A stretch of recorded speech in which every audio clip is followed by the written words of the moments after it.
Baada ya lebo ya Harmonize, Konde Music Worldwide kutoa taarifa kwa umma na kumpiga marufuku Ibra kutoa muziki na kushiriki shughuli zozote za muziki mpaka ambapo atakapotatua mgogoro unaoendelea.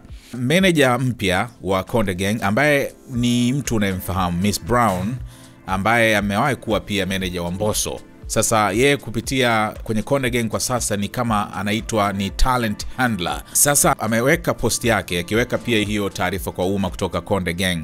Halafu akatoa pia mtazamo wake yeye. Anasema, habari za jioni. Nadhani hii itakuwa mara ya kwanza mnasikia chochote kutoka kwangu. Basi haya ndiyo ya kusema.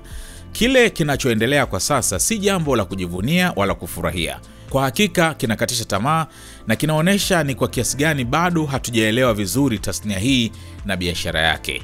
Ninajua wengi wenu mlitaka taarifa hii mapema, lakini kukurupuka haikuwa sahihi kwa sababu ninajali kwa dhati athari za jambo hili kwa msanii anayehusika. Hata hivyo, huwa hapa ni baadhi ya ukweli mchungu. 1. Mkataba ni makubaliano ya kisheria, sio tu kipande cha karatasi. Uheshimu. 2. Tabia yako, iwe mtandaoni au nje ya mtandao, inakuwakilisha wewe na chapa yako. Linda chapa yako. 3. Migogoro haiepukeki, lakini inapaswa kutatuliwa kitaalamu kupitia mazungumzo ya moja kwa moja au njia za kisheria, si kwa mitandao ya kijamii. Matusi hadharani yanaharibu sifa yako. 4. Kuvunja mkataba ni jambo zito. Kunaweza kusababisha kusimamishwa, kuwekwa kando au hata kuchukuliwa hatua za kisheria. Elewa madhara matendo yako. 5. Kipaji chako ni nguvu yako, lakini tabia yako ndio urithi wako. Elimika, kuwa mtaalamu na heshimu wengine. Sasa ninapoanza rasmi nafasi yangu ya uongozi hapa, na hii sio njia ninayotarajia kuanza nayo. Kuna mengi yatatokea na mengi yatarekebishwa. Yote haya ikiwa na lengo moja, kujenga. Na tukianza safari hii kwa bidii, kazi kubwa inatusubiri. Si kwa manufaa ya lebo pekee bali kwa tasnia nzima. Lakini kwanza tusafishe nyumba. Miss Brown.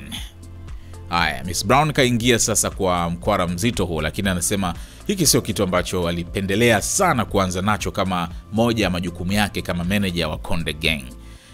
Ama talent handler kwa mujibu walivyoeleza kwenye bio yake. Lakini ameeleza hapa masuala na kutoa tips pia kwa wasanii na watu wengine pia. Na Miss Brown ni mtu ambaye anaujua sana muziki na pia ni mwanasheria by profession.